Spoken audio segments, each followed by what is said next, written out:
clips from a sidewalk we're doing. We're actually going to be doing 300 feet of this 6 foot sidewalk. You can see those nice curves there. Those curves are some PVC form boards, some 1x6s I found at Home Depot. I didn't get a whole lot of the screeding. I actually made a pretty amateur mistake here on this job. We had not graded the dirt quite at 6 inches. We're doing 6 inches thick, and we actually ran out of mud, and concrete's so tight right now they didn't even have a callback, so we had to leave this a little bit shy and saw cut that. We're going to just do it on the next pour, but here you can see we're just screeding together. That's a 6 foot screed, aluminum screed, and it's pretty small, pretty much small enough. Most of it we could do with one person, but that mud actually has been sitting for a little while. But so at this point we've bull floated, and now you can see I'm just magging the edges. I'm just going through edging and just rubbing out my edge mark. But this is a retirement facility. One of the things we're dealing with is traffic and noise restraints, and there's just all kinds of vehicles. And I mean, it's not the worst we've ever had, but it's definitely a challenge being at this particular place. But it's definitely a good job. Again, just magging these edges and making them look good. This is really the first pass. You know, anytime you're magging, you can't expect to get stuff perfect. You mainly just want to get the bigger lines knocked out and get the cream to the top. You can see there I got some dirt in the mud, but that's okay.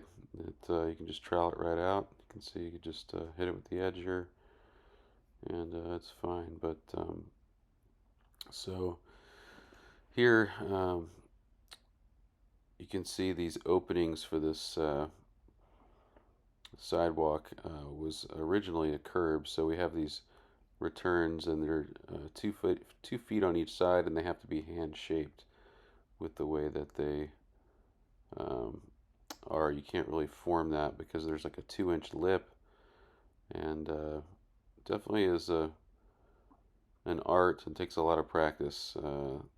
Todd, this guy has definitely done this a time or two, and you can see that little um, roll he's doing and hand shaping that. That's definitely not something you want to try and tackle on your first day pouring concrete, but he's making it look sweet.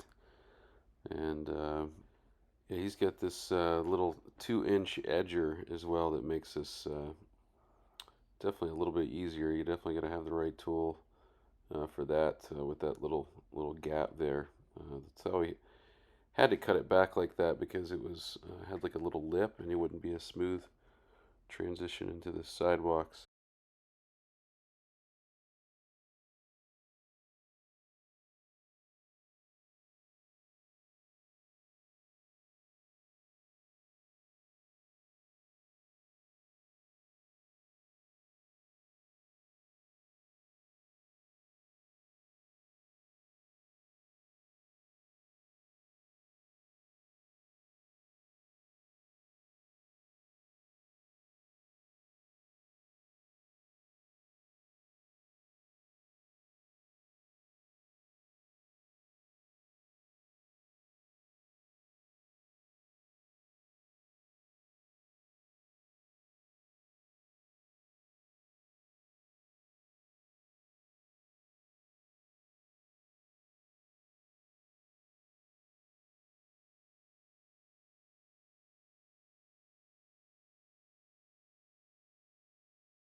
So that right there is It's nicknamed a Big Blue, but it's a Fresno. It's about 5 feet wide, and it's always nice to have the second person to. Here I am, just troweling out his Fresno lines and any kind of uh, blemishes we see. We're actually going to broom it after this pass. So anytime you're doing sidewalks, you want to be mindful. You definitely don't want to do it super rough, but you do want to have um, a pretty substantial broom. So we do one pass floating it, then we edge it, and one pass troweling it, and then we'll be brooming it. So I'm not going to be going over all of that on this video, but I just wanted to give you an idea what this looked like. But you can see him there using that Fresno, and just going right behind him, troweling it out. And that's about all the placing and finishing we're going to show in this video. I really wanted to include pulling the forms and saw cutting on this one. In the next few videos, definitely going to get more of footage from the placing of the concrete and screeding it and that whole thing. But so yep, here we go. Right after this, we broomed it, and it turned out beautiful. So here we are the next morning, and really I just wanted to show what it looks like for us and how we cut our expansion joints. You can see Anthony there; he's pulling the forms. Pretty easy. We didn't bury these stakes. We actually didn't even cut the stakes off. So it's just a real easy job for him to pull these forms. But to lay these out, we're going to separate these expansion joints right around 5 feet. Anytime it's curving like that, it's a little bit shorter on each side. But on a sidewalk, you really don't want to go much more of a distance than 5 foot cuts. You want to give yourself, so these will be 5 by 6 squares. And you can see I'm just using a square, a framing speed square, and just lining it up with the edge. And I just usually mark mine with a pencil line, and then I'll just use the saw and just eyeball the line. I don't use a board to cut them or anything like that, but just going down this whole thing. And we actually can't crank the saw until about 8:30 a.m. in this area, so getting some work done before, just as the sun comes up, before it gets too hot. And so yeah, just getting all the lines laid out, and then as soon as we can, as soon as the noise ordinances will allow us, we'll crank that saw up and get cutting. So we had a little bit of time, and I had Anthony just go ahead and pull the forms. You can see he's using what's called he calls it a Jimmy bar. I've always called it a Burke bar. It's basically a big pry bar. I ordered it from Marshalltown, and he knows better. You always want to, whenever you're pulling forms, you really want to be careful to lift straight up, which he's not being very careful doing that, but you want to be careful not to chip your edge. And but these forms are popping right out real easy. You can see they're long pieces, and I really did like that PVC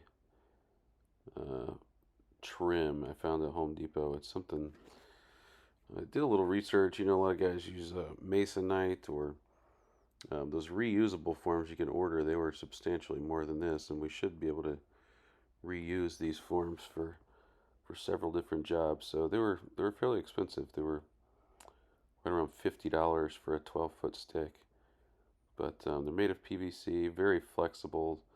It was really easy to get those nice curves there, so it turned out really nice.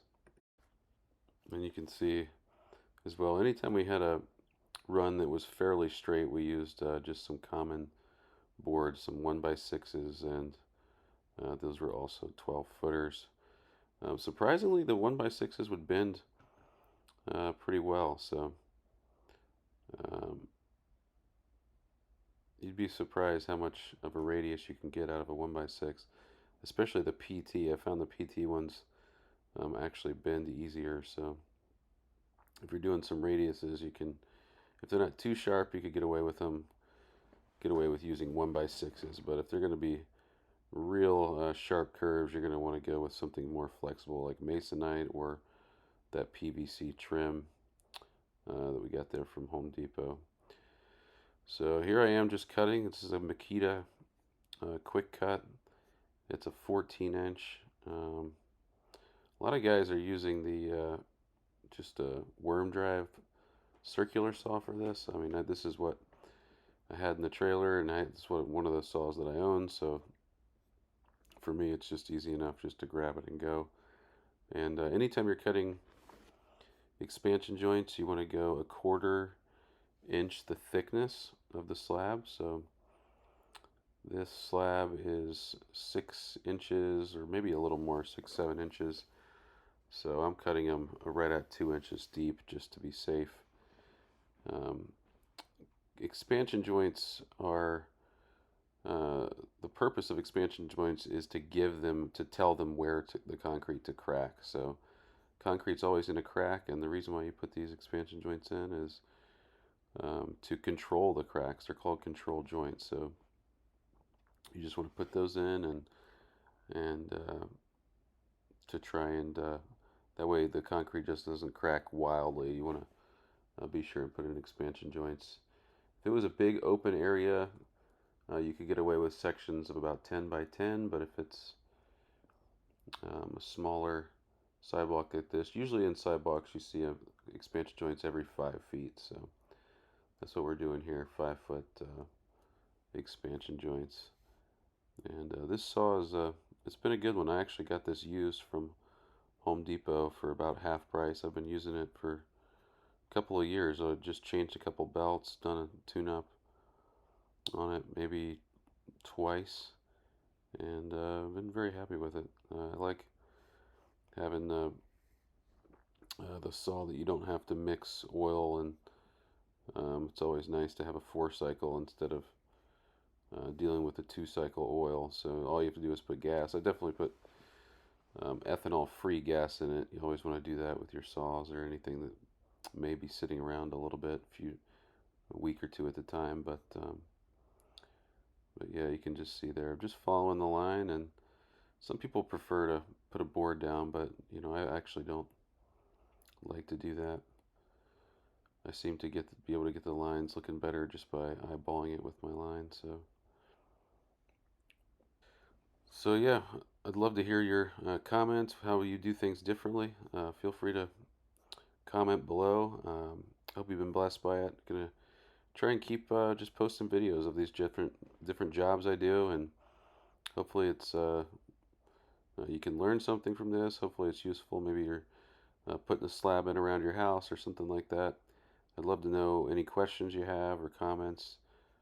Please like the video and subscribe to the channel. A lot more content ahead in the days to come.